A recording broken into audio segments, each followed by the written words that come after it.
Hi, I'm Coach Caruso, and today we're here to talk about game planning and practice planning.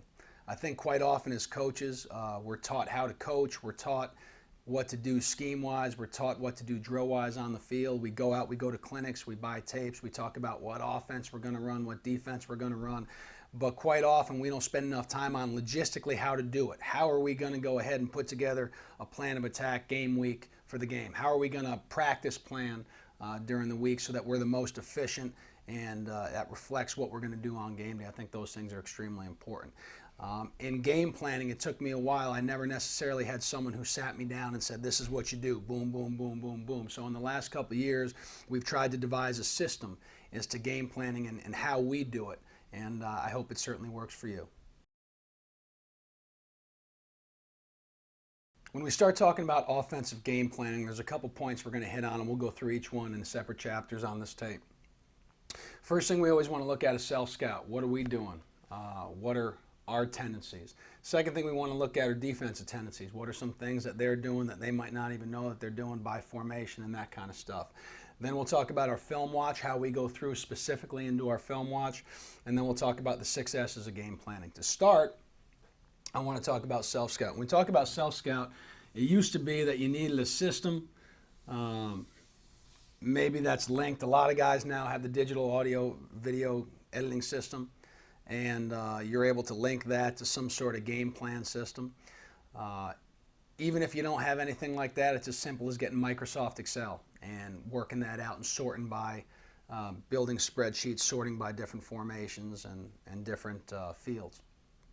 When we look at it, and there's a million ways to look at it, the top things we look at is I always want to know before the defense even starts to watch their film what my tendencies are. So obviously I'll go through and we'll say, okay, we're in game 6. The games that they have, at least the games that we think they have, are games 3, 4, and 5, and we'll obviously plug those into the computer. One of the benefits we have as an offensive coach that I don't think a defensive coach has is our side of the ball is usually pretty active, whereas the defensive side of the ball is reactive. So I think a lot more, if you want to stay ahead of the curve, you can do so by looking at your own self-scout, because they're probably going to pay a little bit more attention to what we're doing as an offense because we're active than we're going to do depending on what they're doing on defense because they're reactive. So it sounds a little confusing, but based on that, I think the one thing we don't do enough as coaches is self-scout, because they're going to pay attention more to what we do. And if we know what our tendencies are, we can go ahead and we can tweak those. I'll talk about how we categorize those later. But when we look at it, the first thing we always look at is play. So we'll say, okay, what's our top play? What's our anything that's 5% of the offense or more? I want to know what our top 3 run plays are, our top 3 pass plays. What are we overusing? What are we underusing? And that's big too. Based on what we thought going into the season or going into this game, what are we not using enough? The second thing we'll look at, obviously, is play